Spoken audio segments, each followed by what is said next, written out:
Assalamualaikum warahmatullahi wabarakatuh. Alhamdulillahirabbil alamin wassalatu wassalamu ala asyrofil anbiya'i wal mursalin wa ala alihi washabbihi wa baraka wasallam. Wa ba'du. Wa ya ibadallah usikum wa iyaya bitaqwallahi faqad fazal muttaqun.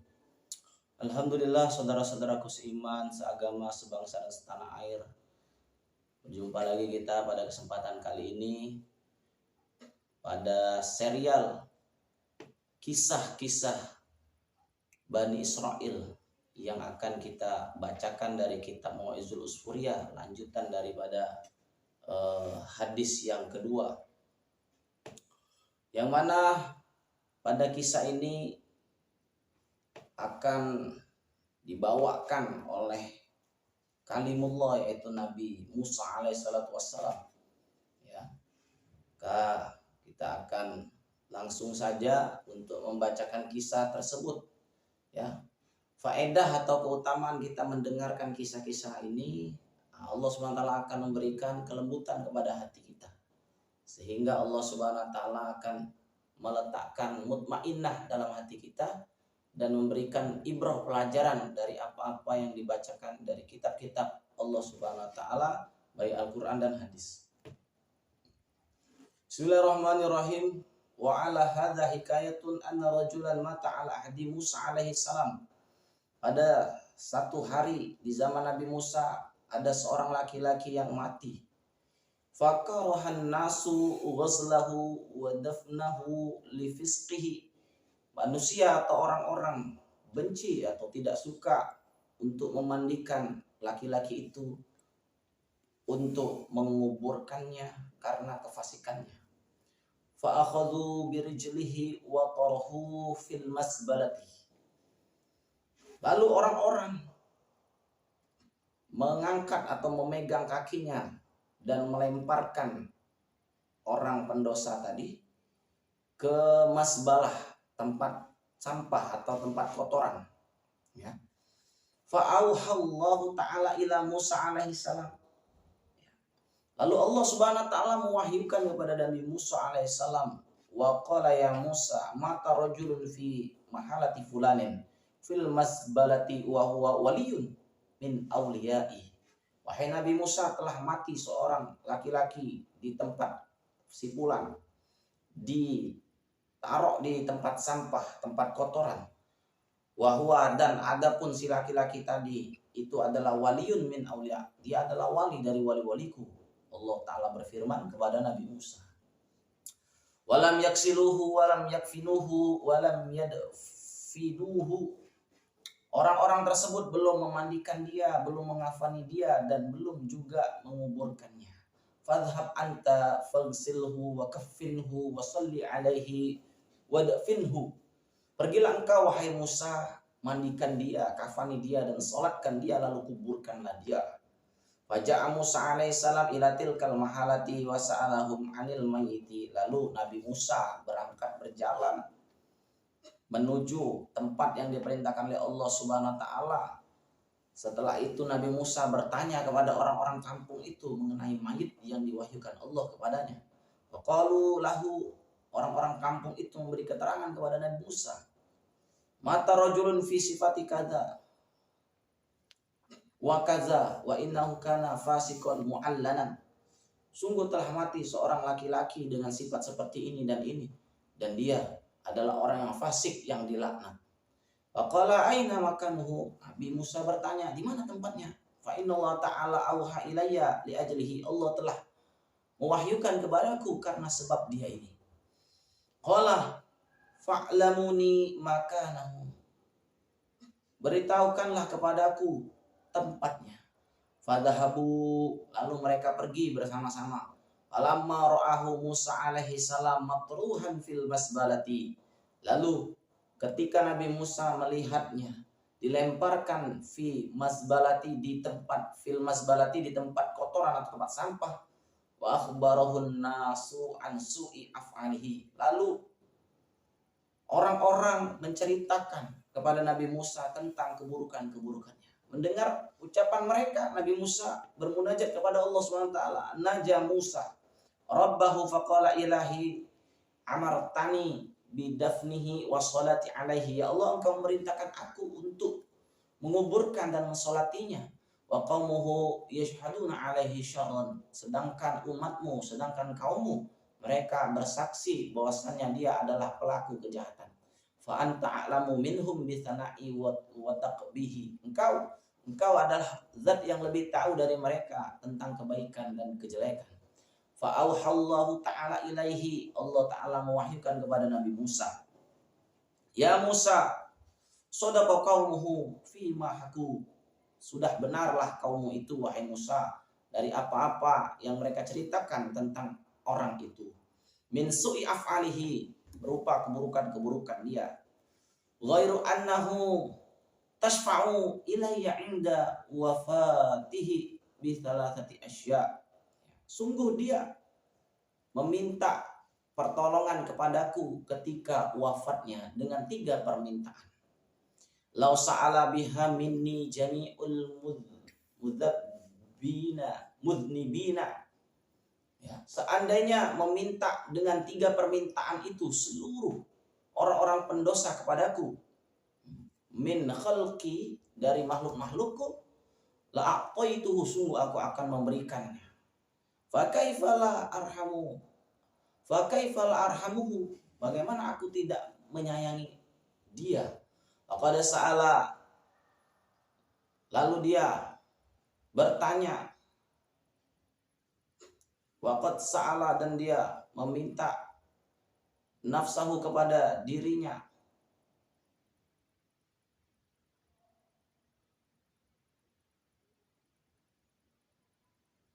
Wa ana arhamur rahimin, dan sungguh aku adalah zat yang maha pengasih lagi maha penyayang. Qala Musa, Musa berkata, ya Rabbi, wa ma, salah satu apa 3 perkara itu, wahai Tuhanku. Qala Allah Ta'ala, Allah Ta'ala berfirman, lamma danat wafatuhu, qala, ketika telah dekat kematiannya, dia berkata, ya Tuhanku, anta ta'lamu minni inni kuntu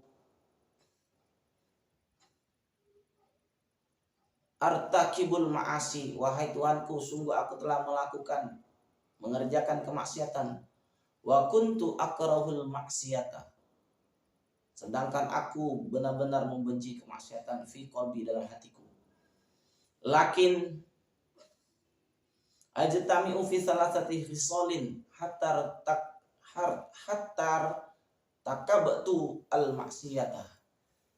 Akan tetapi aku berkumpul fi salasati khisalin, di dalam 3 perkara, sehingga aku mengerjakan kemaksiatan, ma'akarohatil maksiati fi qalbi, beserta kebencian di dalam hatiku dari kemaksiatan.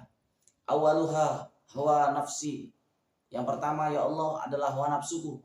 Wa rafiqusu, dan berteman dengan keburukan. Wa iblisu laknatullahi alaih, dan iblis. Wa hadhihi salah satu al qotani fil maksiati, inilah yang melemparkan aku ke dalam maksiat. 3 perkara ini. Ya, jadi 3 perkara yang dapat melemparkan orang ke dalam maksiat itu adalah hawa nafsu, berteman dengan keburukan atau orang-orang yang buruk. Yang ketiga adalah iblis, yang senantiasa selalu mendakwain kita hari demi hari. Ya. Fa innaka ta'lamu minni ma aqulu faghfirli, ya Allah, engkau lebih mengetahui dariku apa-apa yang aku ucapkan.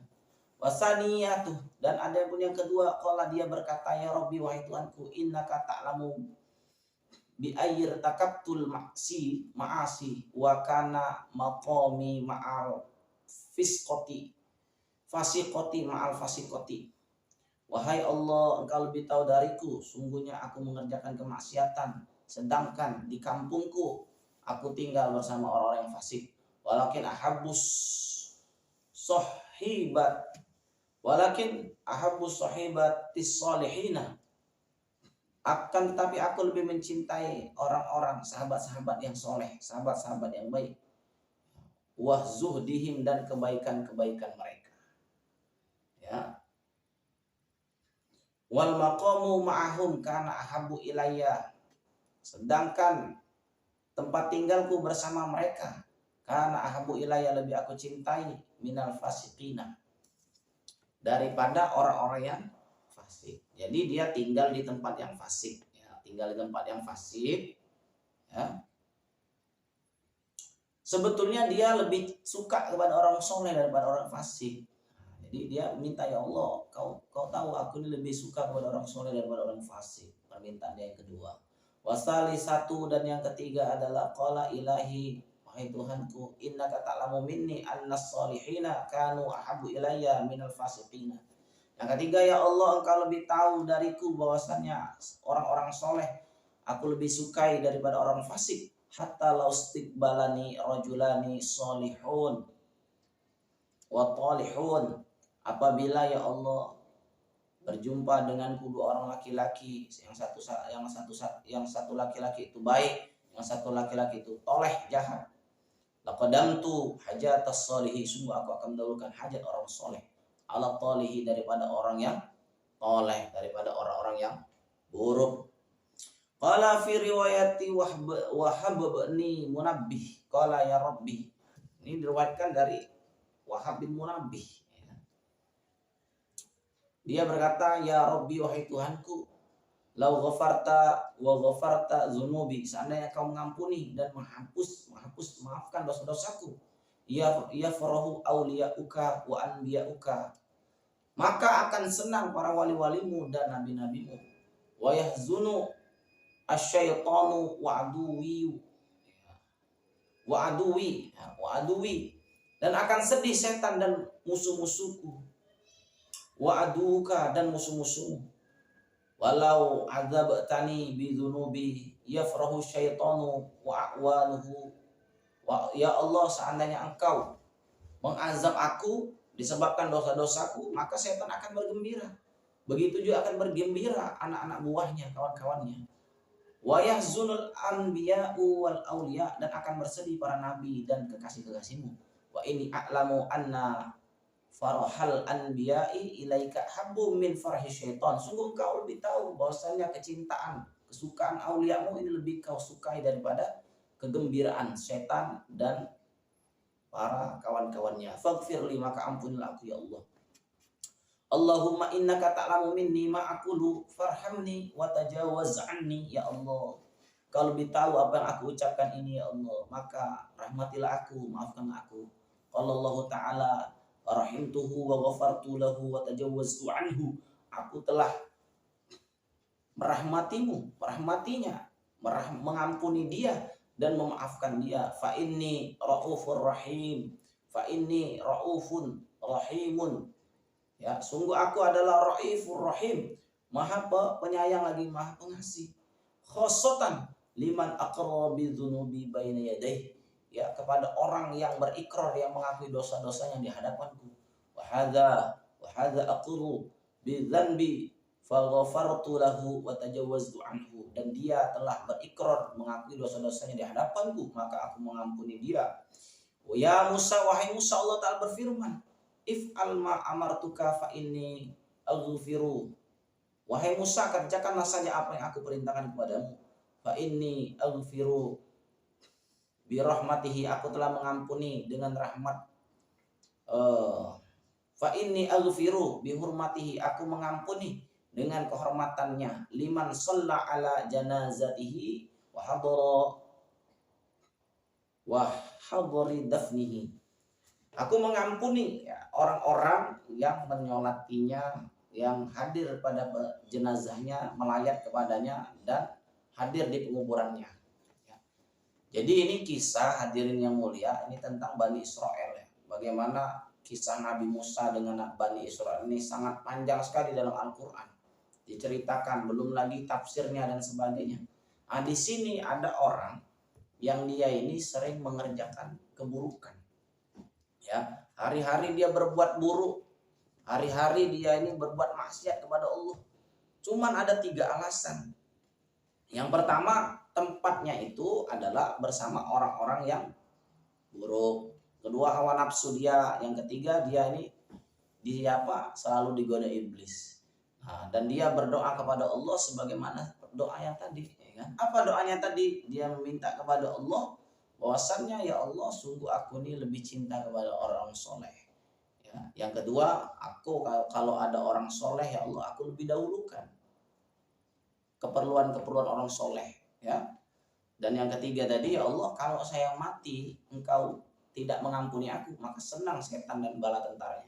Tapi kalau aku ini mati, ya Allah, engkau mengampuni aku, maka akan senang para nabi-nabi dan para aulia. Itulah kesimpulan daripada kisah ini, sehingga kita dapat memetik ibrah bahwasannya kita tidak bisa menilai orang dari zohirnya saja. Kita tidak tahu. Bahkan satu kampung tadi menyatakan bahwasanya ini adalah si fasik, ini adalah si fajir, pembuat dosa ini. Tetapi Allah Subhanahu wa taala dengan doa orang yang fasik, dengan tulus jiwa dia berdoa minta ampun sebelum mati, maka Allah Subhanahu wa taala mengangkat dia sebagai wali Allah. Mudah-mudahan Allah Subhanahu wa taala memberikan kemudahan kepada kita agar senantiasa mata kita melihat kebaikan-kebaikan saudara kita dan melihat keburukan-keburukan kita. Dua mata kita, yang satu melihat keburukan kita dan yang satu lagi melihat kebaikan saudara-saudara kita. Mudah-mudahan sedikit pelajaran dari kisah Bani Israil ini dapat memberikan pemahaman dan pengajaran kepada kita dan kita bisa mengamalkan apa yang kita dengar. Assalamualaikum warahmatullahi wabarakatuh.